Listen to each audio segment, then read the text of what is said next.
Semua informasi yang tersebar di sosial media terkait permasalahan yang ada di daerah Padarincang, khususnya Kampung Cibetus, sebuah perusahaan yang bergerak di bidang ternak ayam yang kemudian didemo oleh masyarakat sampai dibakar, ini, dan ini, serta PDF-nya itu hoax. Terus gimana kronologi di tempat lokasi?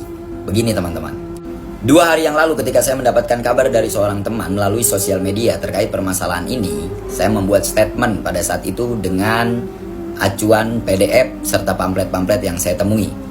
Di hari yang sama ada demo di Polda Banten yang dilaksanakan oleh santri menuntut keadilan bagi para santri yang katanya ada di dalam, kemudian menuntut Polda Banten dicopot dan lain sebagainya.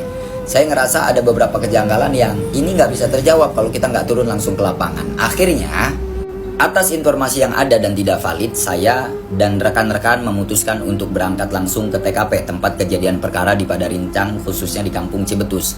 Saya berangkat bertiga bersama dengan Abi Tardi, pimpinan Pondok Pesantren Al-Kirom, sahabat saya, dan juga advokat dari Aperma, Bang Eko, untuk riset secara langsung di lapangan seperti apa. Langkah pertama kami datang ke Polda Banten tadinya untuk diskusi dan cari tahu kebenaran dari Kasat Reskrim di sana.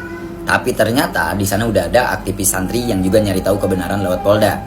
Akhirnya kami berangkat lebih jauh, datang ke Ciamas, mendatangi seorang tokoh agama yang karismatik dan punya pengaruh besar di daerah sana, meminta tanggapan dari beliau. Beliau mengizinkan kami untuk riset lebih jauh terkait masalah ini agar menemukan fakta-fakta yang belum disebarkan di sosial media agar semua teman-teman santri khususnya masyarakat tahu tentang kejadian sebenarnya di lapangan seperti apa. Next. Setelah mendapatkan izin dari tokoh agama, kami melangkah lebih jauh untuk mendapatkan fakta-fakta terkait masalah ini. Langkah pertama kami mendatangi rumah-rumah yang kami nggak mendapatkan informasi apapun karena ternyata rumah itu adalah rumah keluarga pelaku. Melangkah lebih jauh kami datang ke PT atau kandang ayamnya tersebut. Betul, saya sendiri menyaksikan adanya pembakaran dari kandang ayam tersebut teman-teman. Nanti kronologinya saya ceritain di belakang ya. Sebelum kejadian besar itu terjadi, 2 minggu sebelumnya, sebenarnya pihak kecamatan udah ngundang masyarakat yang nggak pro dengan PT itu dan pihak PT-nya untuk mediasi. Tapi dari pihak masyarakat yang nggak pro-nya, oknum provokatornya itu nggak ada yang datang sama sekali. Mediasi kedua diundang dari Polsek Padarincang untuk datang antara masyarakat dengan pihak PT, duduk bareng menyelesaikan masalahnya secara kepala dingin. Tapi dari pihak provokatornya nih, itu nggak datang juga teman-teman. Dan sampai akhirnya, dalam kesaksian karyawan yang sekaligus adalah warga di Kampung Cibetus juga, pada tanggal 24 November tepat di hari Minggu jam 8.20 pagi. Segerombolan orang masyarakat datang dengan pakaian yang safety, ada yang bawa petasan, ada yang bawa bensin, dan lain sebagainya. Maka dengan petisi sepihak yang ditandatangani oleh oknum-oknum yang tidak bertanggung jawab provokator, akhirnya mereka pada tanggal 24 November, hari Minggu tepatnya jam 8.20, datang rombongan ke pabrik tersebut untuk melakukan aksi yang disertai dengan anarkis, pembakaran, dan lain sebagainya. Gimana kronologinya? Dan dalam kesaksian karyawan yang bernama inisial TB sebagai warga setempat juga, tepat di tanggal 24 November hari Minggu jam 8.20, mereka datang berbondong-bondong atas indikasi dari seorang provokator, beberapa orang provokator ya. Jam 8.20 menjebol gerbang. Sebenarnya kandang itu ada 3. Kandang 2 sebelum dibakar itu pakai kode. Kodenya mereka bakar petasan. Setelah petasan dibakar, ini tanda perang, 2 kandang ini dibakar. Dan 1 kandang terakhir di dalamnya ada 2 karyawan. Sebelum karyawan itu sempat keluar, sebenarnya bawah kandang itu udah dibakar. Baru karyawan ini keluar teman-teman. Berikut dengan mes, kantornya, kantor satpamnya itu ikut dihancurkan semuanya.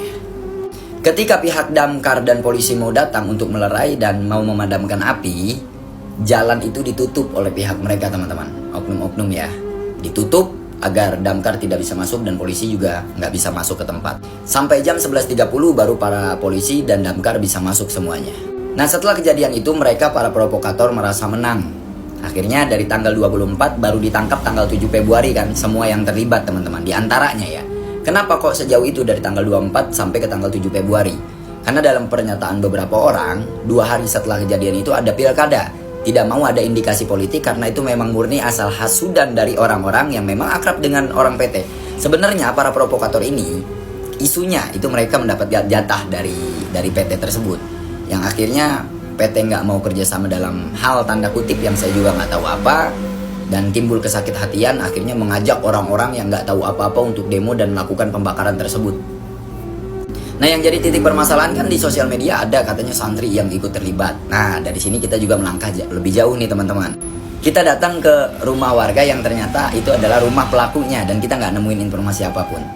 Setelah kita berangkat ke Pondok Pesantren Riyadhus Shalihin yang katanya di sana ada penggerebekan, penangkapan dan lain sebagainya. Betul, dalam pernyataan istrinya Ustadz Epi bahwa di Pondok Pesantren Riyadhus Siblian itu memang ada penangkapan dirinya dan 5 orang santrinya.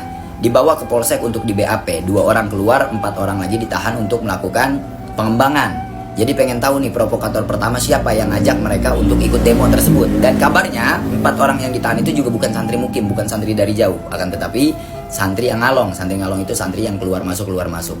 Jadi dalam hal ini bersifat internal teman-teman. Hasudan dari orang yang tidak bertanggung jawab yang memang beberapa udah mulai ditahan di Polda Banten.